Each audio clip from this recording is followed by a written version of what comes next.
The boy worked as a loader at night to save his sick brother. But one day, the company's director approached him and said something that left him speechless. Alejandro and Enrique had lived in an orphanage since early childhood. Their parents died in a car accident while the boys were at home with a nanny, and they had no other relatives. Alejandro was 2 years older than Enrique and always acted as his protector and best friend. He was strong and brave, never allowing anyone to bully his brother. Alejandro was a natural leader, and others always listened to his opinions. Enrique, on the other hand, was quieter and often sat in a corner, lost in his own thoughts. Deep down, he was a true dreamer. The atmosphere in the orphanage always weighed down on the brothers. They disliked the strict daily routine, the competition among the children for the caregiver's attention, and other similar things. When they were little, Alejandro and Enrique dreamed that one day they would be taken into a real family, but that never happened. As they grew older, they thought about escaping from the orphanage, but that plan also failed. When Alejandro had 1 year left until he turned 18, he promised that he wouldn't leave Enrique in the orphanage but would take him with him. The boy was very grateful to his brother and eagerly awaited the day they would leave the place they had come to loathe. One day, Enrique began to notice that Alejandro was disappearing for several hours each day.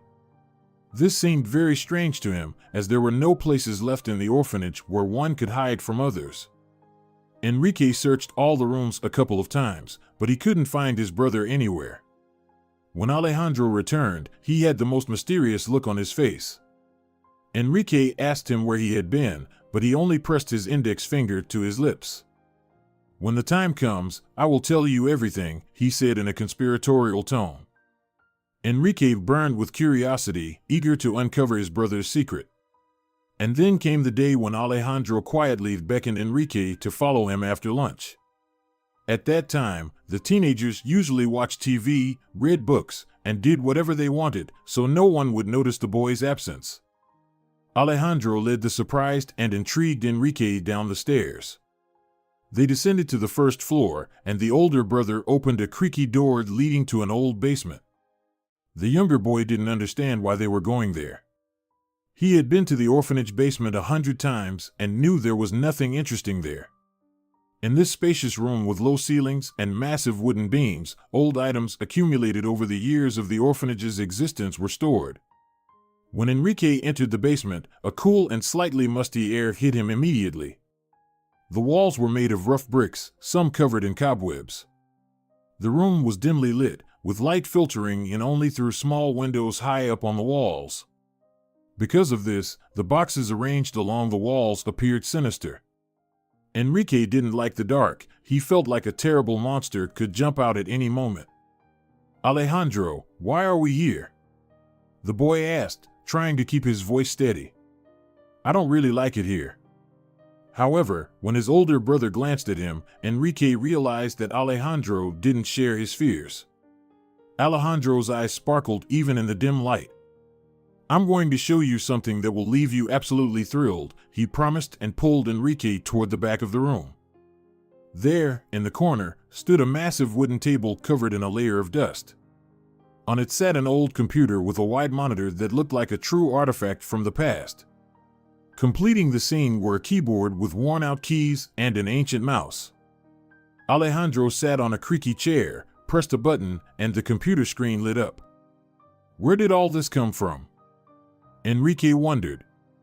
"I accidentally found this computer in one of the boxes when I was asked to look for a geographical map. When I turned it on, I found out it was working. I managed to install a few games on it using disks that were in the same box." "So that's what you were doing all those days while you were gone?" Enrique guessed. "Yes," Alejandro admitted. "Do you want to play something together?" Enrique eagerly nodded. They spent a couple of hours playing a challenging game where they had to solve puzzles and fight monsters. When their free time was up, Alejandro turned off the computer and hurried with his brother to dinner. Enrique was thrilled that they now had a shared secret, one secret just for the two of them. From that day on, the brothers snuck down to the basement every day to play games. Once they had gone through everything on the discs, Alejandro announced that he was bored. "What are we going to do now?" Enrique asked. "I think we should learn to program so we can create our own games," Alejandro suggested. Enrique thought it was a good idea, but he knew absolutely nothing about programming. He and Alejandro tried to find a suitable self-study book in the orphanage library, but there was nothing like that. The brothers were disappointed. However, Alejandro decided not to give up. "The next time the whole orphanage goes to the city center, I'll sneak away and buy a book. Your job, Enrique, will be to distract the caregivers so that no one notices my absence. If someone sees what book I bought, there will be questions. And our plan has to remain a secret." Enrique just nodded in response. He almost always agreed with his brother. Many called him the tail because he always followed Alejandro. Finally, Saturday arrived, and the teenagers set off for a walk in the city center. The bright morning sun had risen high in the sky, promising a warm and clear day. Sitting next to each other on the bus, Alejandro and Enrique exchanged conspiratorial glances from time to time. The central streets of the city greeted the kids with noise and the loud sounds of everyday life. The caregivers watched the teenagers closely, fearing that someone might accidentally fall behind or intentionally run away. The first place they headed to was the city park, featuring a large fountain at its heart. The boys settled on benches, while one of the caregivers bought everyone vanilla ice cream on a stick. As the sun grew hotter and the air warmed under its blazing rays, the kids and their adult chaperones left the park and headed to the historic part of the city. Enrique had never been here before, so he looked around with interest at the old buildings with beautiful facades and balconies adorned with flowers. The caregivers began to tell the teenagers interesting facts and city legends. Enrique listened attentively when suddenly Alejandro nudged him in the side. He turned and noticed a large bookstore sign not far from where they were passing. "This should have what we need," whispered Alejandro. "I think it's time for you to start your act." The younger brother nodded and unexpectedly let out a loud cry. "What's wrong with you, Enrique?" One of the caregivers asked sternly yet with concern. "I'm feeling dizzy," Enrique admitted, clutching his forehead. "The sun is so intense." A commotion began around Enrique. They seated him on a bench, made him close his eyes, and started fanning him with a newspaper that some kind-hearted old man had given to the caregiver. Taking advantage of the general commotion, Alejandro successfully slipped away and returned just 10 minutes later, looking extremely pleased, with something tucked under his shirt. Catching a glimpse of his brother through half-closed eyelids, Enrique quietly groaned and opened his eyes. "I think I'm feeling a bit better," he said in a weak voice. The caregivers breathed a sigh of relief. "You scared us so much," one of them said. "Can you continue the walk?" asked the second. Enrique nodded. "I'm sorry for making you worry," he said, getting up from the bench. Alejandro had to hold back laughter with all his might. The boys continued to stroll and stayed in the city center until evening. As the sun began to set, a bus arrived to take the group back to the orphanage. Alejandro and Enrique sat next to each other again, smiling. They were happy that their plan had worked. From then on, Alejandro and Enrique began learning to program using the book that the older brother had bought at the store. Every day, they descended into the basement, where the old computer awaited them, spending all their free hours in front of it. Writing programs turned out to be more challenging than they had anticipated. The brothers started with the most basic commands, studying each section of the book carefully and thoughtfully. Alejandro read aloud while Enrique wrote the commands on a piece of paper. Then, together they entered the code into the computer, watching as the lines of symbols began to work. The first program they wrote was a simple calculator. The brothers were thrilled when they saw that their code worked correctly and could add and subtract numbers. This inspired them for further experiments. Not everything went smoothly. Sometimes the code didn't work as they expected. But Alejandro and Enrique didn't give up. They analyzed the errors, reread the book again and again, and searched for solutions. Each fixed bug brought them immense satisfaction. Over time, Alejandro and Enrique decided it was time to tackle more complex projects. "We need to start developing a game," Alejandro said. "It's my longtime dream." Enrique nodded in agreement. "I dream of having my own game that the whole world will play." They began discussing the ideas they had. It turned out the brothers were thinking along the same lines. Alejandro and Enrique decided not to put their plan on the back burner and to start creating the game the very next day. They worked hard on the new inspiring project during all their free hours. However, one day something truly terrible happened. While the brothers were sitting at the computer, diligently programming, one of the caregivers came down to the basement. It was unclear what she needed, but she became very frightened when she heard the muffled voices of Alejandro and Enrique, thinking they were ghosts. Once she figured out what was going on, the elderly woman flew into a rage. "How dare you sneak into the basement without anyone's permission?" she shouted. "Go back to your rooms immediately. You are punished. And from now on, we will lock the basement." Embarrassed, the brothers lowered their heads and left the room. They didn't care about the yelling and the punishment, but they were very upset that they could no longer continue working on the game. "It's okay," Alejandro muttered through clenched teeth. "In a month, I'll be an adult, and we'll finally leave this dreadful place. When we move to our new home, we'll continue working on the project."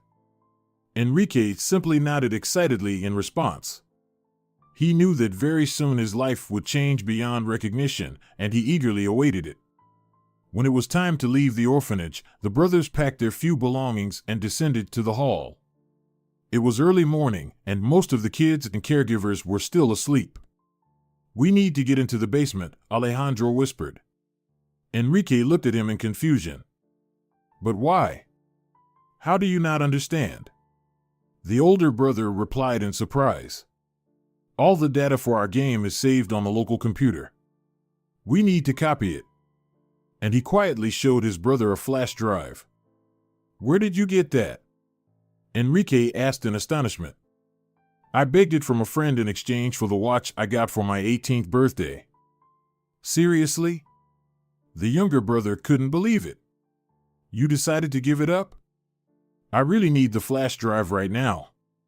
"The watch is secondary," Alejandro explained. "Now we just need to figure out how to get into the basement."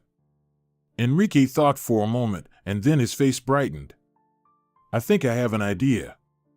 He went to the room where the orphanage's caretaker usually was, hoping he wouldn't be asleep. Enrique got lucky. Senor Gonzalez was sitting at his desk, bored, solving a crossword puzzle. "Senor Gonzalez," the boy called gently. The old man looked up and shot Enrique a stern glance. "What do you need?" he asked. "The thing is, senor, we're leaving today," Enrique said as pitifully as he could. "And so?" "I remembered that when I was little, I had a favorite teddy bear that I no longer needed as I grew up." The old man frowned in confusion. "I don't understand where you're going with this," he grumbled. "I know it wasn't thrown away but taken to the basement." "I would like to take it as a keepsake," Enrique quickly said. Senor Gonzalez snorted. "And you think you can find your bear among the pile of dusty junk that's stored there?" he asked. Enrique nodded like a madman. "I'll do it all myself, just please give me the key," the boy said, his voice filled with pleading. The old man hesitated for a moment, then took the necessary key off the hook. "Fine, take it, but don't stay down there too long," he warned. Enrique smiled broadly and, clutching the key in his fist, dashed back to the hall. Alejandro was impatiently tapping his shoe on the smooth floor tiles. "Why did you take so long?" he asked Enrique. "Did you manage to get the key?" The younger brother triumphantly held up the key. "But we don't have much time," he cautioned. "Great," Alejandro said in response. "Let's hurry down to the basement." The brothers rushed down the stairs and unlocked the heavy door. While Alejandro copied the data, Enrique found an old teddy bear without a nose in one of the boxes and tucked it under his arm to show Senor Gonzalez when he returned the key. Before 10 minutes had passed, Alejandro finished, and the brothers hurriedly left the basement. The hall was still empty. Enrique quickly returned the key, and the satisfied brothers exited the orphanage. "Freedom!" Alejandro exclaimed, checking that the flash drive with the game project was still in his breast pocket. "Finally!" Enrique quietly added. He was happy but afraid to jinx this joyful state. He could already anticipate how wonderful his life would become from now on. "World, here we come!" Alejandro shouted, and the brothers, grabbing their bags, headed toward the bus stop. They boarded the first bus they found and traveled to the city center. "First, we need to think about housing," Alejandro said. He approached a newsstand and bought a fresh newspaper with listings. The brothers sat on a bench and began to browse through it. The apartments were very expensive, and the boys were getting discouraged when Enrique noticed a small ad about renting rooms in one of the guest houses. "Interesting offer," Alejandro assessed. "And this guest house is not far from here. Let's go check it out." It turned out that the owners rented rooms year-round for students at a fairly reasonable price. Alejandro and Enrique asked to see one of the rooms. It was quite tiny, but it contained everything they needed: 2 narrow beds, a desk, and a simple wardrobe. The brothers were satisfied and rented the room. They had to give up half of the money they had saved over their entire lives. Once the owners left, Alejandro looked seriously at Enrique. "I need to find a job to pay for the housing," he said. "And as soon as possible, or we won't have anything to eat. There's not much money left." Enrique sat on one of the beds and nodded anxiously. "I'll find a job too," he said, but his older brother just shook his head. "You're still a minor. You won't find a regular job, and I don't want you to be lifting heavy suitcases at the train station or working on a construction site. So for now, I'll be the only one working. I hope to get a computer. Then you can stay home and develop our game." Deep down, Enrique felt this was unfair, but he had to agree with his brother. He knew it was pointless to argue with Alejandro. The very next day, the older brother found a job as a night security guard at a nightclub. Now he was constantly going out at night, and for the first while, Enrique was very scared to be alone in the new room. He had always been in a space with other kids, and now it felt strange and creepy. However, gradually, Enrique got used to his new life and realized that he liked it. "This is much better than the orphanage," Alejandro said to Enrique one day, and the latter just nodded in response. He was very tired from work. A couple of weeks after their move, the older brother brought a computer into the room. It was a bit newer than the one at the orphanage, which made Enrique happy. Now, when Alejandro went to work, the younger brother would sit down at the computer and program. In those moments, he felt he was doing something important, and he found that very appealing. "I hope I can do this, and I won't have to be embarrassed in front of Alejandro," he mumbled to himself. Programming alone was harder. Now Enrique had to solve all the problems and find bugs by himself. This really helped him grow as a programmer. Life gradually fell into a familiar rhythm, and the time spent in the orphanage now felt like a dream to Enrique. The new reality required completely different skills. He learned to cook, clean his room, and do laundry on his own. He enjoyed all of it. The only thing that troubled Enrique was that Alejandro was becoming paler and quieter with each passing day. He wasn't getting enough sleep and was eating very little. Enrique worried about his brother, but Alejandro just brushed off all his questions. "I'm fine," he would say. But that wasn't true. One day, Alejandro returned early in the morning after another sleepless night at the club and collapsed onto the bed without undressing. An hour later, he woke up and ran to the bathroom because he felt nauseous. Enrique became anxious for his brother, but Alejandro, without saying a word, fell asleep again. The boy tiptoed to Alejandro's bed and felt his forehead. It was very hot. "He has a fever," thought Enrique. "I should probably call a doctor." He didn't know what to do, as Alejandro was sound asleep and he didn't want to disturb him. "I'll wait until he wakes up," he finally decided. However, Alejandro slept until evening and couldn't get out of bed when it was time for him to go to work. "I feel really bad," he confessed in a weak voice to the pale Enrique. "Give me some plain water." The boy quickly brought a glass of water and helped his brother drink. Alejandro leaned back on the wet pillow and fell asleep again. Enrique sat down at the computer and began to program to distract himself. "Tomorrow he'll wake up and everything will be fine," he quietly reassured himself. "He's just very tired." However, the next morning, Alejandro's condition only worsened. He was drenched in sweat and delirious. Enrique ran to the owners and asked them to call an ambulance. The doctors arrived 15 minutes later, examined Alejandro, and said he needed to be hospitalized urgently. "Is it something serious, doctor?" the worried Enrique asked. "Most likely," the doctor replied tersely, then, glancing at the boy, took pity on him and added, "but it's hard to say for sure right now." "I'll go with you," the boy said, but the doctors told him not to do that. "You won't be able to help your brother," they explained. "But you'll lose a lot of energy, and you'll need it." With that, the doctors gave him the address of the hospital where they were taking Alejandro and left. Enrique was alone again.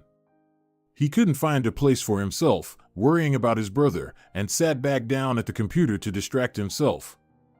He programmed until nightfall, then remembered he hadn't eaten anything all day.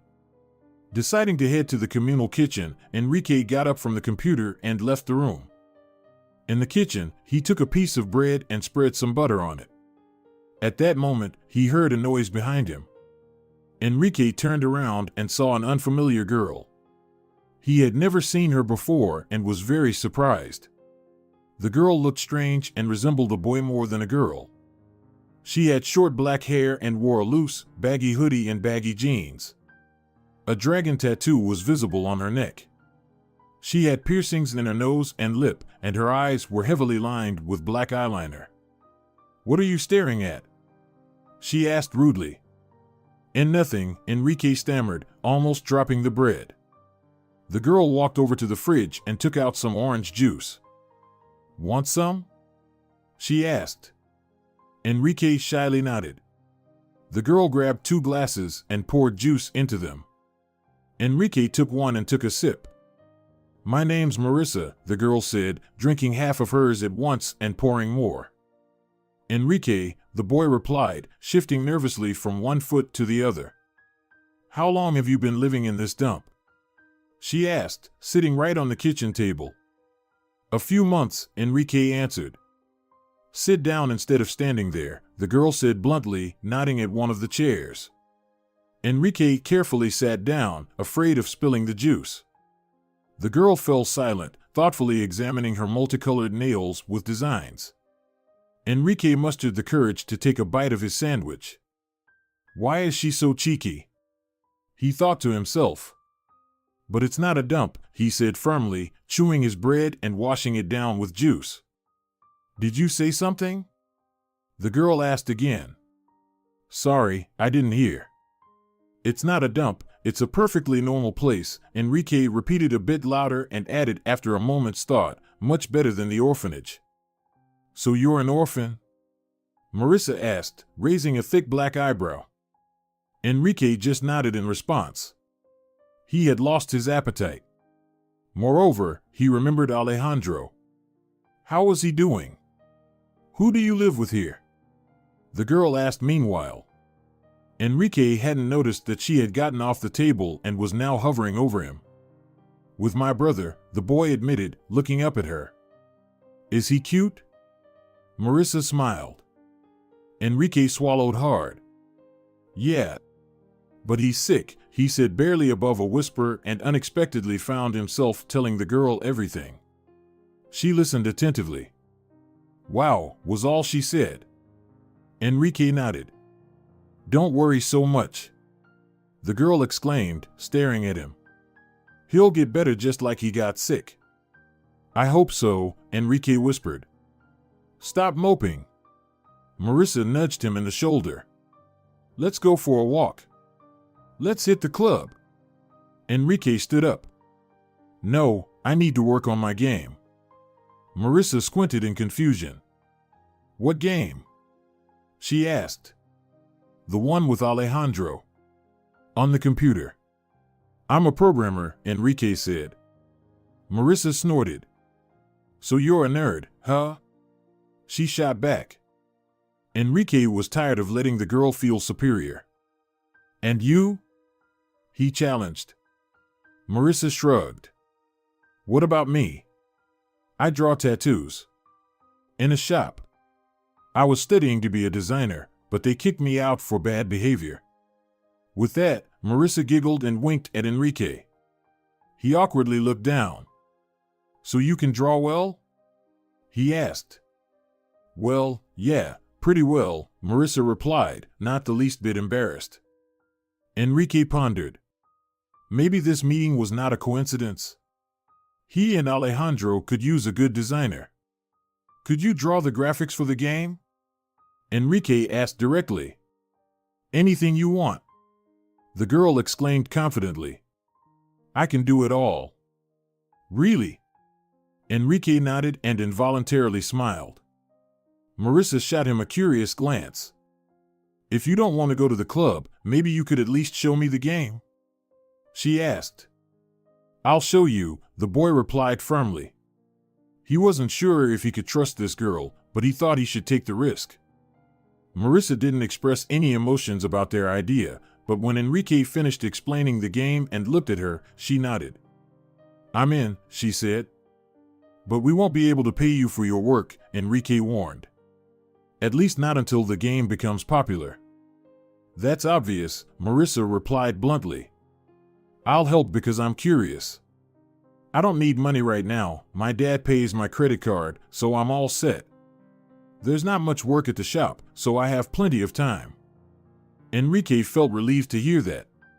It meant he and Alejandro had a chance to finish the game and make it beautiful and appealing. I'll bring the sketches tomorrow, Marissa said, and without saying goodbye, she left the room. Enrique watched her go. She's strange, he thought, and turning back to the computer screen, he continued programming. When his eyes began to droop, he barely made it to his bed and immediately fell into a deep sleep. The next morning, Enrique didn't immediately remember what had happened the day before. Alejandro's sudden illness and the encounter with Marissa felt like events from a restless dream. However, when he sat up in bed and rubbed his eyes, he clearly realized that none of it had been a dream. I need to visit Alejandro, the boy thought. He got up, made his bed, changed his clothes, and stepped out of the house, tightly holding a note with the address of the hospital he had written down. It turned out to be a 15-minute walk, and Enrique quickly reached the building.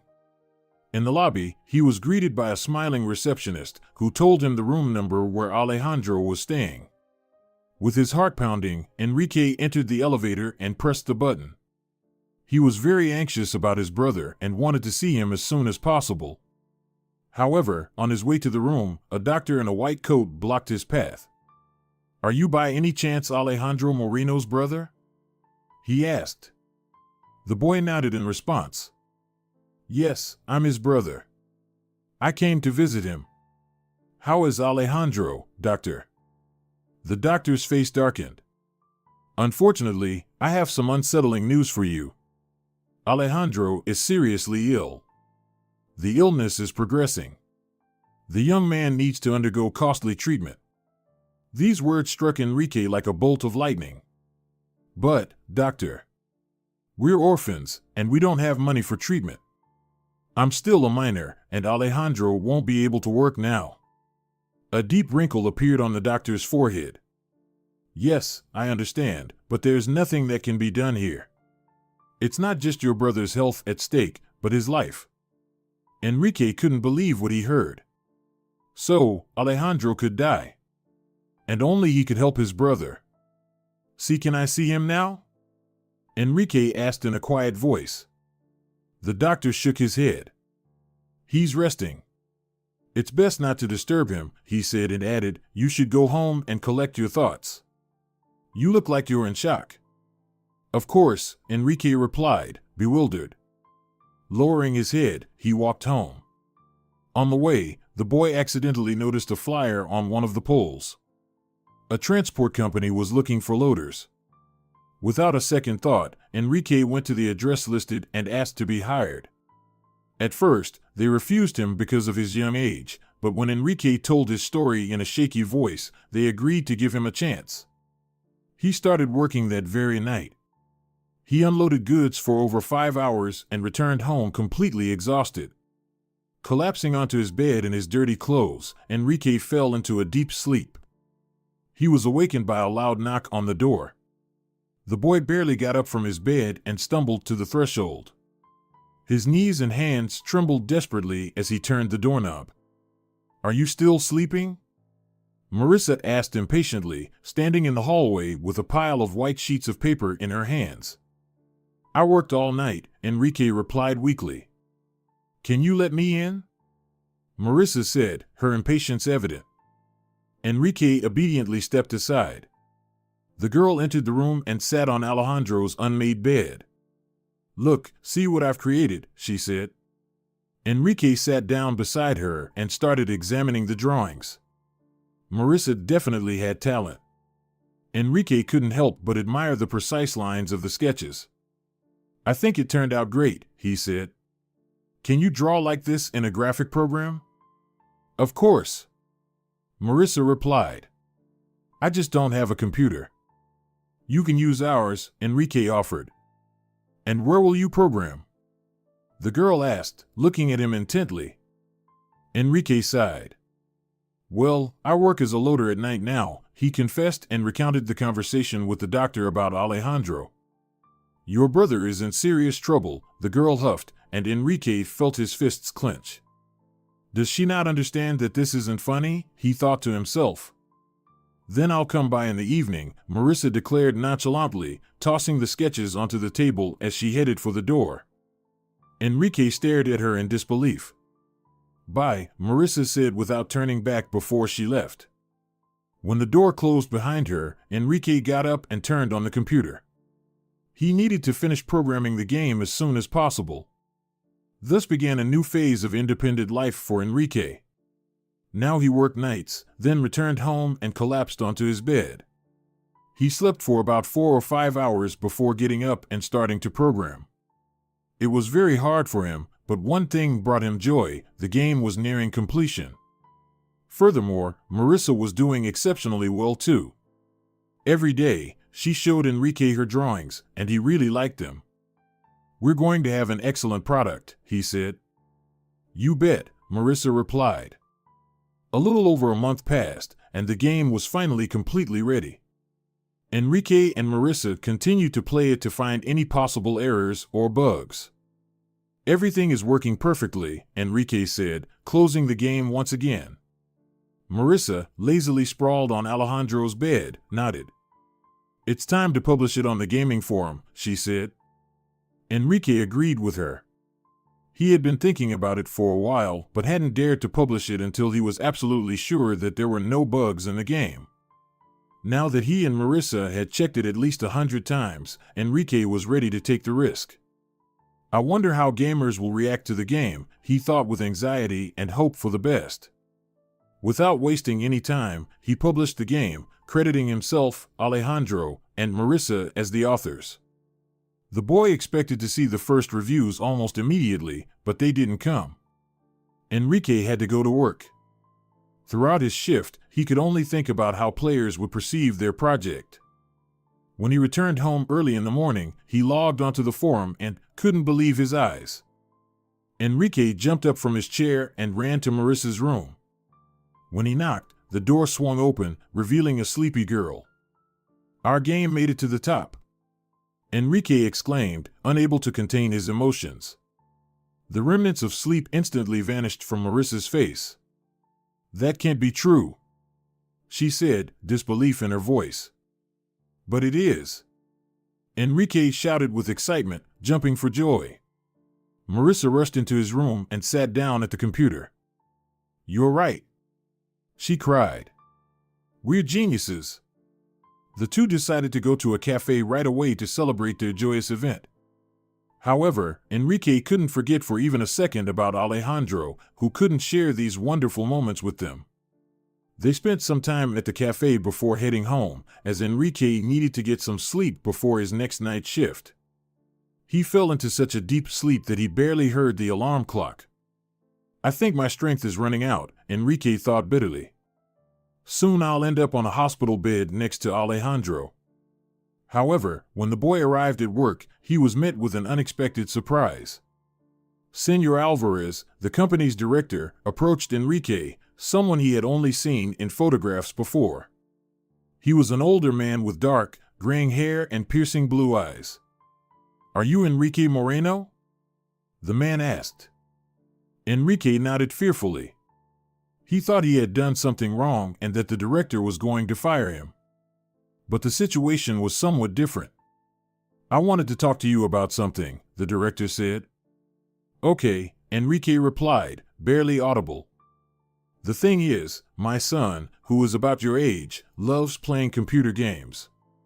He's been talking all day about a game from the forum created by someone with your name. I remembered your name because you're the only miner working for me. So, the creator of the game is also named Enrique Moreno. Can you believe that? That's why I wanted to find out if it was you. Although, it's unlikely. You're here at night and sleeping during the day." With that, the director looked at the boy intently. Enrique couldn't believe what he heard. He never thought the news about his game would spread so quickly and even reach the director of the company where he worked. He took a deep breath and exhaled. "Yes, I created the game with my brother, which I posted on the forum early this morning." Senor Alvarez was silent for a moment, then began to clap his hands.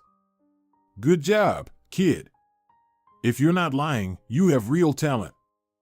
"A girl I know helped me. She's a designer," Enrique added. "You're modest too," Senor Alvarez said approvingly. "My son was really excited about your game." Enrique nodded gratefully. "I'm very pleased that he liked our work," he said. Senor Alvarez paused again for a moment, then said, "You know what, my friend? I have a buddy who runs an IT company. He might have a place for you." Enrique almost fainted when he heard those words. Could it really be true? He thought about Marissa and decided it wouldn't be fair if the director only mentioned him. "My friend is also very talented.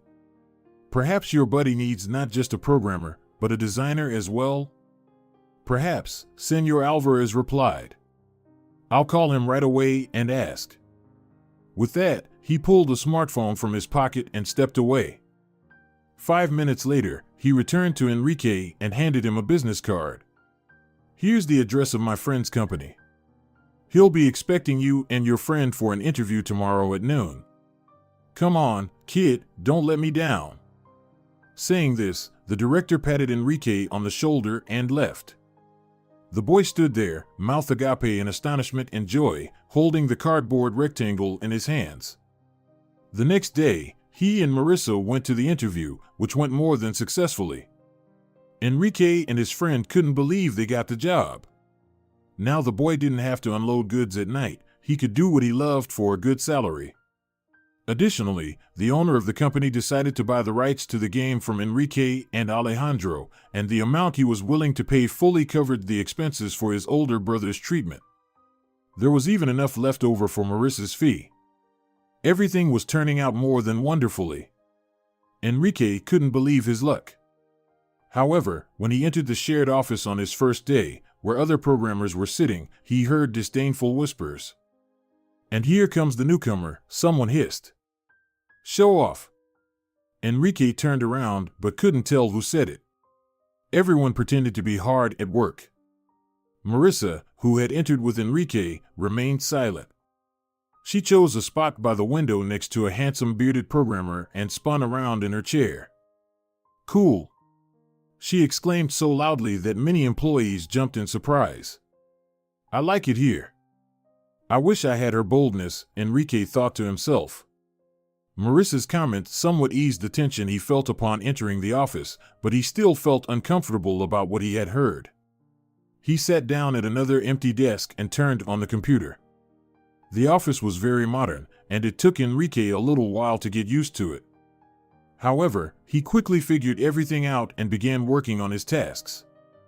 They turned out to be not as complicated as programming his own game, so Enrique managed just as well as the others and even earned praise from the boss at the Friday weekly meeting. On the same day, the director announced a competition for the best idea for a new project among the company's employees. The person whose idea I like will get the chance to present it at a tender in New York, Senor Alvarez added. Wow! Marissa couldn't contain herself. The bearded programmer smiled at her. It seems they've already become friends, Enrique thought in surprise. He himself hardly spoke to anyone besides Marissa. None of the programmers or designers approached him, and he didn't make any attempts to start a conversation. However, he did strike up a conversation with a shy girl named Alma, who was his age. She came in at the end of the day to tidy up the office. The others didn't even notice her, but Enrique saw that she was watching the designer's work with interest. I would like to become one of you someday, she confessed to him, and Enrique wished her good luck. Meanwhile, the director, ignoring Marissa's exclamation, brought Enrique back to reality by announcing loudly, "You have 2 weeks to develop your idea." The employees nodded and hurried back to their workstations. Now, every day after work, Enrique visited Alejandro, who had already begun his treatment. His older brother was getting better day by day.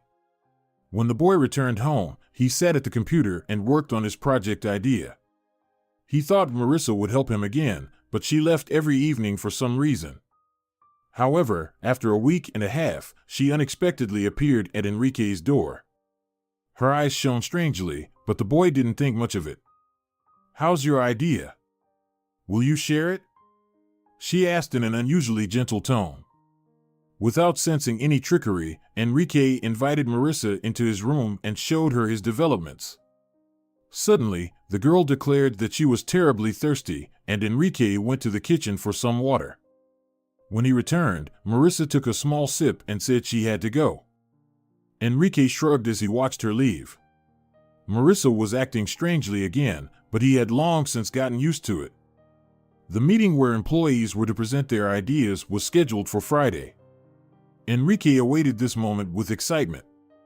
He had prepared everything and was confident that the director would like his idea. However, his hopes were about to be dashed. Marissa and the bearded programmer presented in front of him. When their presentation appeared on the screen, Enrique nearly fainted from astonishment and shock. He saw his own idea. So Marissa was a traitor. Silently, he stood up and left the room. He sat at his desk and buried his face in his hands. 2 weeks had been wasted. Enrique realized he couldn't stay at this company and began to gather his things. He didn't hear someone approach him from behind, but felt a light touch on his shoulder. Turning around, he saw Alma. "What happened?" she asked, her eyes wide with surprise. "I'm quitting," Enrique admitted, deciding not to go into details. "What will you do?" the girl asked. "I'll work on a new indie game. My older brother will be discharged from the hospital soon, and we'll work together again." Alma smiled, her eyes shining with quiet joy. "I'm so happy for you," she whispered. "You're doing what you love." Enrique looked at the girl curiously. "And you, Alma? I noticed you want to become a designer. Maybe you could help us with the graphics?" The girl couldn't believe her ears. "Me? But I've never tried drawing on a computer," she confessed. "I'm sure you'll learn very quickly," Enrique said, and Alma smiled widely at him. "Okay, I'm ready to try if you believe in me that much," the girl replied softly. She waited for Enrique to pack his things into a box, and together they left the office. The next day, they met at a cafe in the city center, and Alma showed Enrique her drawings. He was thrilled to see them. "You have a gift, Alma," he exclaimed. "And you've been hiding it for so long?" Alma smiled shyly. "I thought my drawings were just ordinary," she whispered. No, they have life and unique beauty, Enrique assured her. A couple of weeks later, Alejandro returned home from the hospital. He had almost fully recovered and was ready to start on the new project. Enrique had already begun programming, and Alma had prepared the sketches. The young people joyfully immersed themselves in the creative process, which promised them new discoveries and success. Their expectations were met. When they finished the game, it became a real hit. In the first few days after the release, several major companies contacted Alejandro and Enrique, offering to buy the rights to their product. The young men chose the most lucrative offer and sold the game, allowing them to purchase new computers. Alma bought herself a good graphic tablet to continue creating stunning illustrations for a new game, the idea for which came soon after. The girl and Enrique grew closer through their collaboration and fell in love. When Enrique turned 18, he proposed to Alma, and she gladly accepted. They continued to work together on new projects and made a decent income from it. They managed to save up for a small house, which they moved into shortly after their wedding. Alejandro also bought himself a small studio and decided to start his own computer game production company.